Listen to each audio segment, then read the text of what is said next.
up. Yeah. Swirl.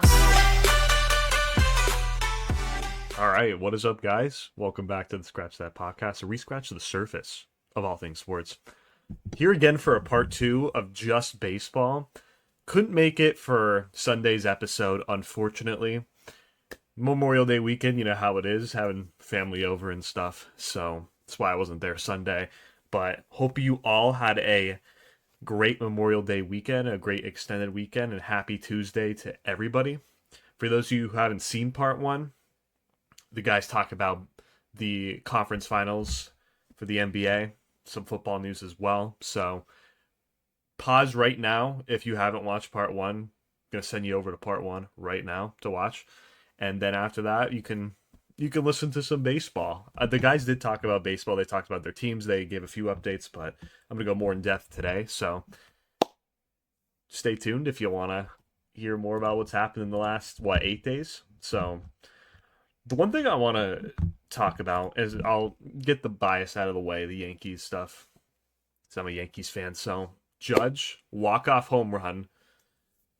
Huge. I mean, I was watching that shit live on Sunday. It has been 4 years since this guy hit a walk-off home run. And honestly, over the last 4 years, the Yankees may have hit 1 or 2 walk-off home runs. Since like the it was like the Donaldson Grand Slam, the Stanton Grand Slam. I think Dominguez is like the only one that's hit a home run. So that was awesome to see live. Oh, people are gonna be like, oh yeah, it would have been out in one of 30 ballparks. The one that Judge hit. Well, so what? I mean, that was amazing. It was against the Rays too, so you gotta love it when it's against the Rays. Speaking of, they have a 3.5 game lead over the Yankees. They're starting to pull away with the AL East. I don't want to say that. It's May. It's a 3.5 game lead. That means nothing.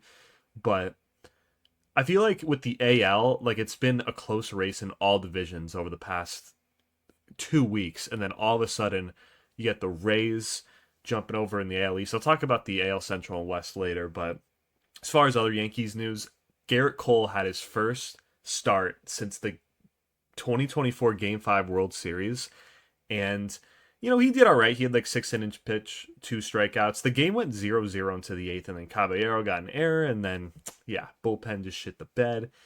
Gotta love it. No, it sucks. Like, it was 0-4 against the Rays at that point, so we still are losing the season series against the Rays. It is what it is. So much more season left to play. Judge was on a 2-week cold streak before that walk-off home run. Volpe and Jazz have been honestly solid. Like, I don't want to harp on Volpe. We've harped on Volpe way too much, I feel like, and it was well deserved. But Volpe and Jazz have been hitting better. They have. I got to give them credit. You have guys like Rodon and stuff, and Warren hasn't been the best over the last couple starts in the starting rotation, the bullpen. But again, like, you're gonna have those hot stretches, you're gonna have those cold stretches. Overall, I'm satisfied with the team. I think I wish they were in first place. I really do. But 5-5 in their last 10. I think they've had like pretty much above 500 record in the last 3 weeks. So we'll take it. Hopefully they win the series against the Royals. It's the Royals.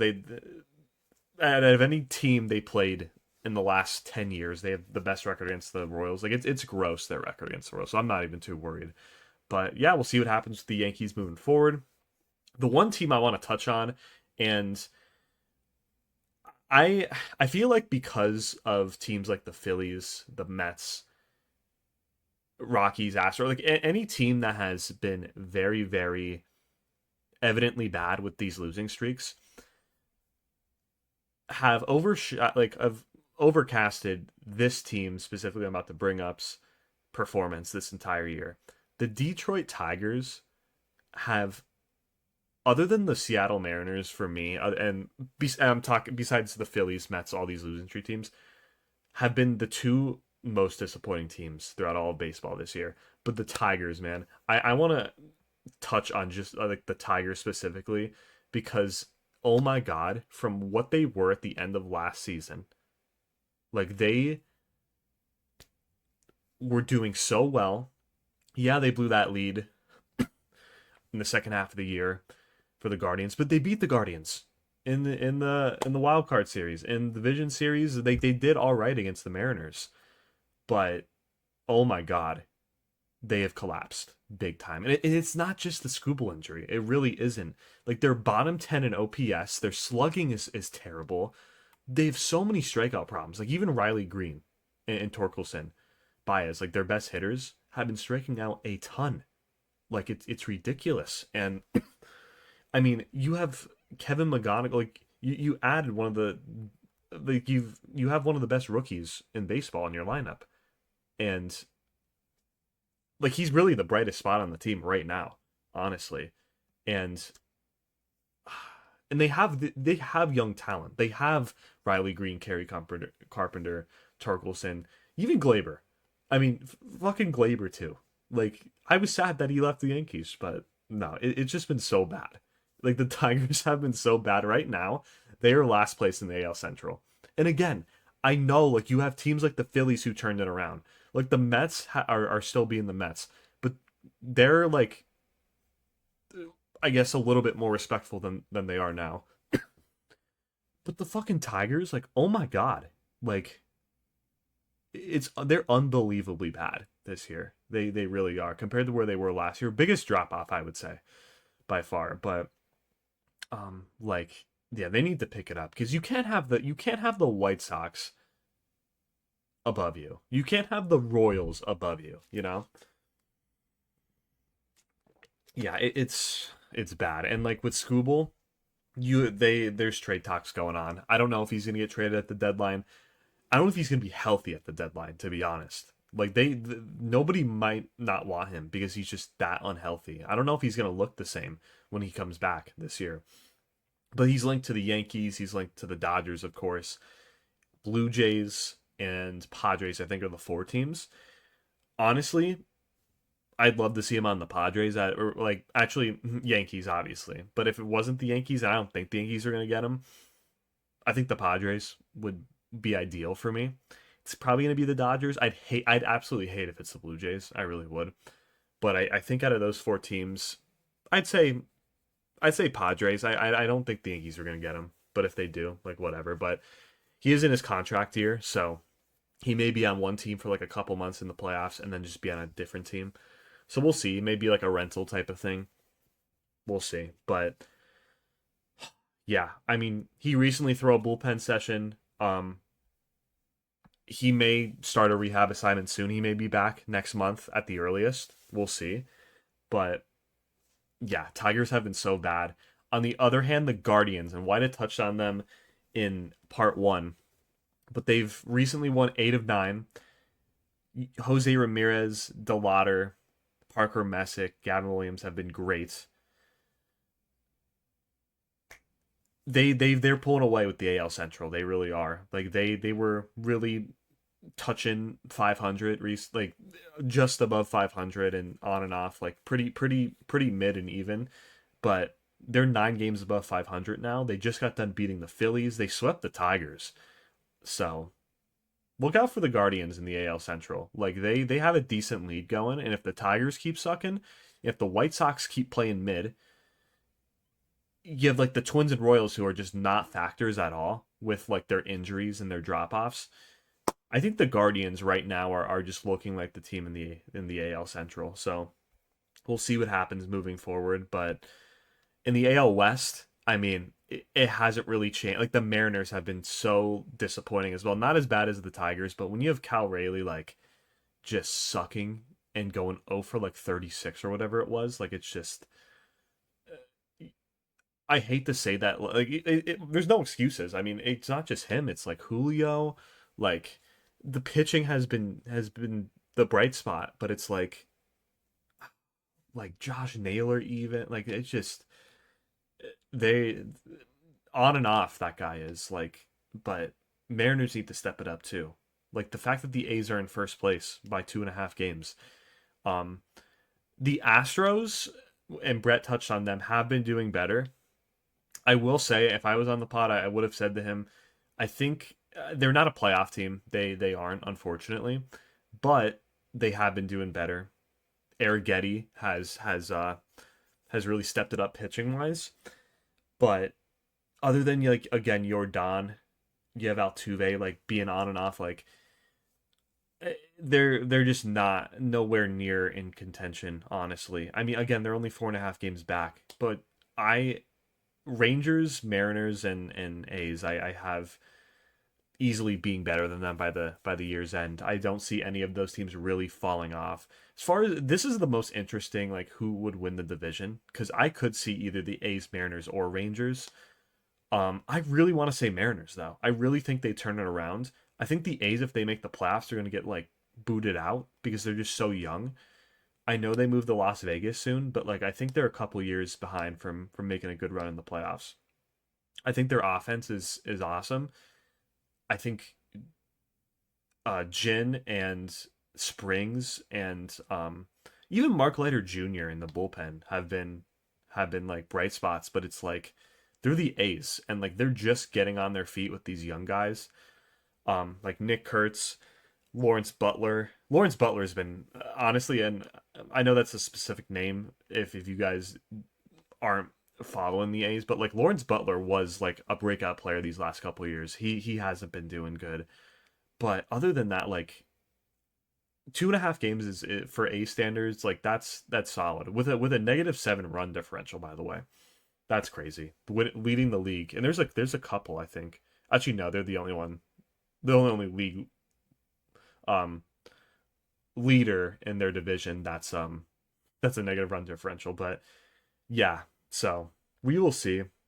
The NL is just like it's just so much better than the AL. Like it's not even funny. Like you have guys like the Cardinals and the Cubs.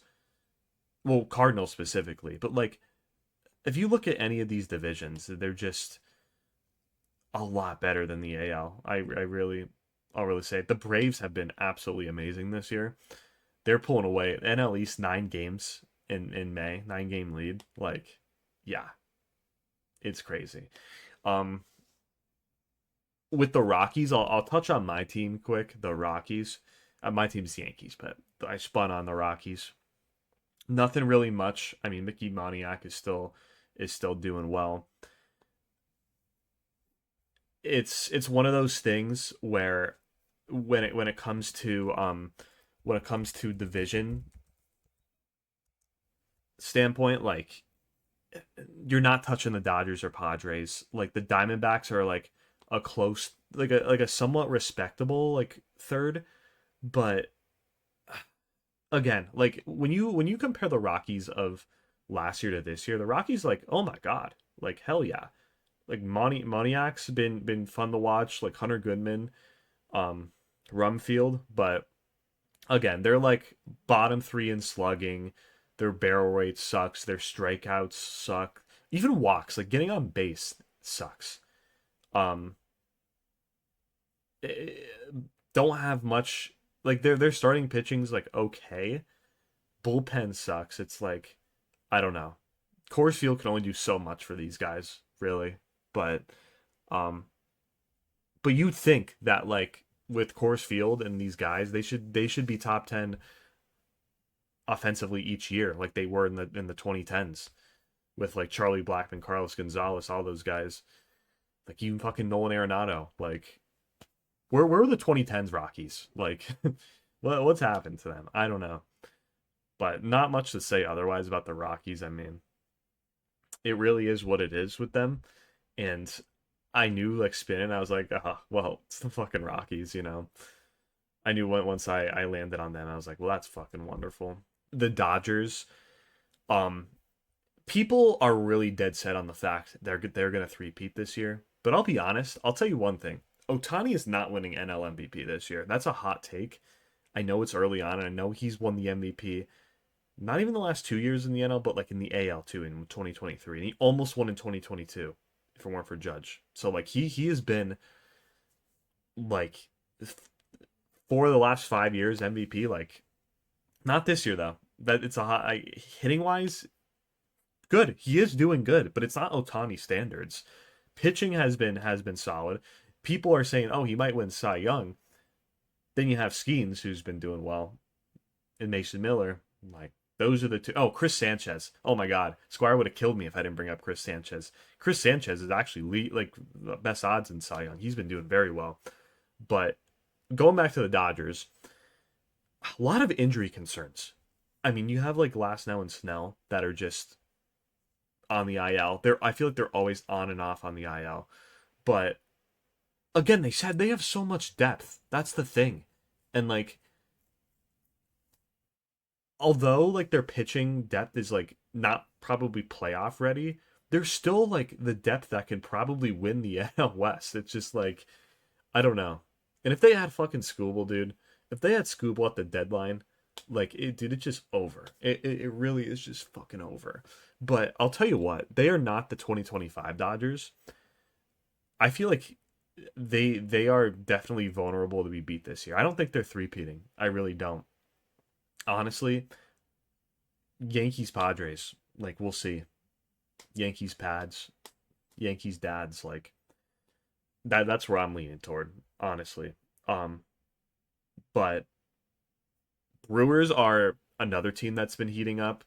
They're the NL Central, like again, like the last couple weeks. Oh, everyone's above 500, but I think the Brewers again are like kind of the favorite of the five. Cardinals, I'll give them credit. I had the Cardinals not doing well this year, but the Cardinals have been pretty solid. But again, I don't think they're winning the NL Central. Even if they make the playoffs somehow, I think they're getting swept. I think it's kind of like the A's. Unfortunately, if they make the playoffs, I think they're getting swept too. So um, but yeah, that is all I really had for baseball. The one thing I want to say about basketball is the Spurs tied 2-2 at the time of this recording. You guys are listening to this Tuesday, so I think by next episode we'll have the finals matchup, and I don't know, that Knicks Spurs matchup is interesting. I think it is. I think the Spurs win. I'm sorry, Whiteout, but if it's Spurs Knicks, I think the Spurs win. I know you had good odds on the Knicks, so like you put money on it, and Brett's gonna have to. He lost a lot of money by putting Cavs in seven, but actually I'm gonna look right now what the score of the Cavs game is. Oh my God, yeah, he is losing his car at halftime. It's 68-49 Knicks. So, dude, the Knicks haven't lost in a fucking month, bro. They haven't lost in a fucking month, and I remember the pod of fucking White recording about CJ McCollum like getting like beating them because they were down 2-1 against the fucking Hawks. And I told him, I was like, dude, they're gonna be fine. Like they're gonna beat the Hawks. I didn't know what to be honest, like I shut my mouth after that because I was like, if they play the Celtics, like I don't know. That's a different Celtics team if Tatum doesn't get injured. But guess what? They fucking lost to the Sixers. So then the Knicks are like, you know what? That's an easy finals route. Sweep the fucking Sixers. They're gonna sweep the Cavs. Like, I don't know. But Spurs 4-1 or 4-2. I know that's crazy. Like I hope it goes 7 games. I think it's a 4-1, 4-2 Spurs finals. Who knows? Maybe it's Thunder. If it's Thunder's Knicks, that'd be interesting too. But hey, I gotta go Spurs. And it's not just because I spun the wheel on the team.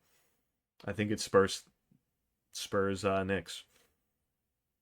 I have to talk to White and see. Like I know he said the matchup may be tougher against um the uh the Spurs if the Knicks play them, but again, like with Brett, like when he said, like I have to agree with him when he said like watching SGA like shoot 80 free throws a game. By the way, there was a statue in like the Thunder store of him like at like on the ground, like the layout of the store, there was like a free throw line and it's fucking SGA like going up for a fucking like a mannequin of him.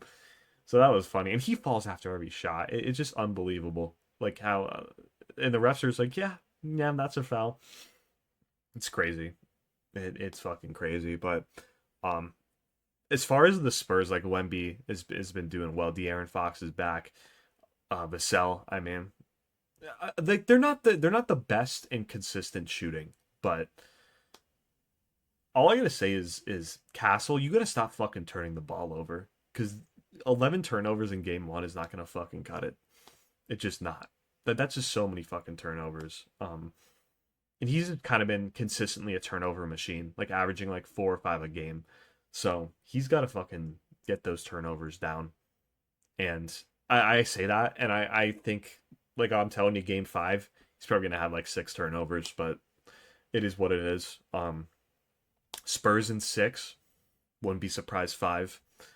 If it's Thunder Knicks, honestly, dude, if it's Thunder Knicks, I may have the Knicks winning. I don't know. I don't want the Thunder to fucking win again. I think I wouldn't be shocked if they won back to back. I really wouldn't. But I would want to see the Knicks win over the Thunder. But if it's Spurs, I think Spurs beat Knicks. It would suck though, because the Knicks haven't won since like the 70s a championship. And they're always consistently sold out.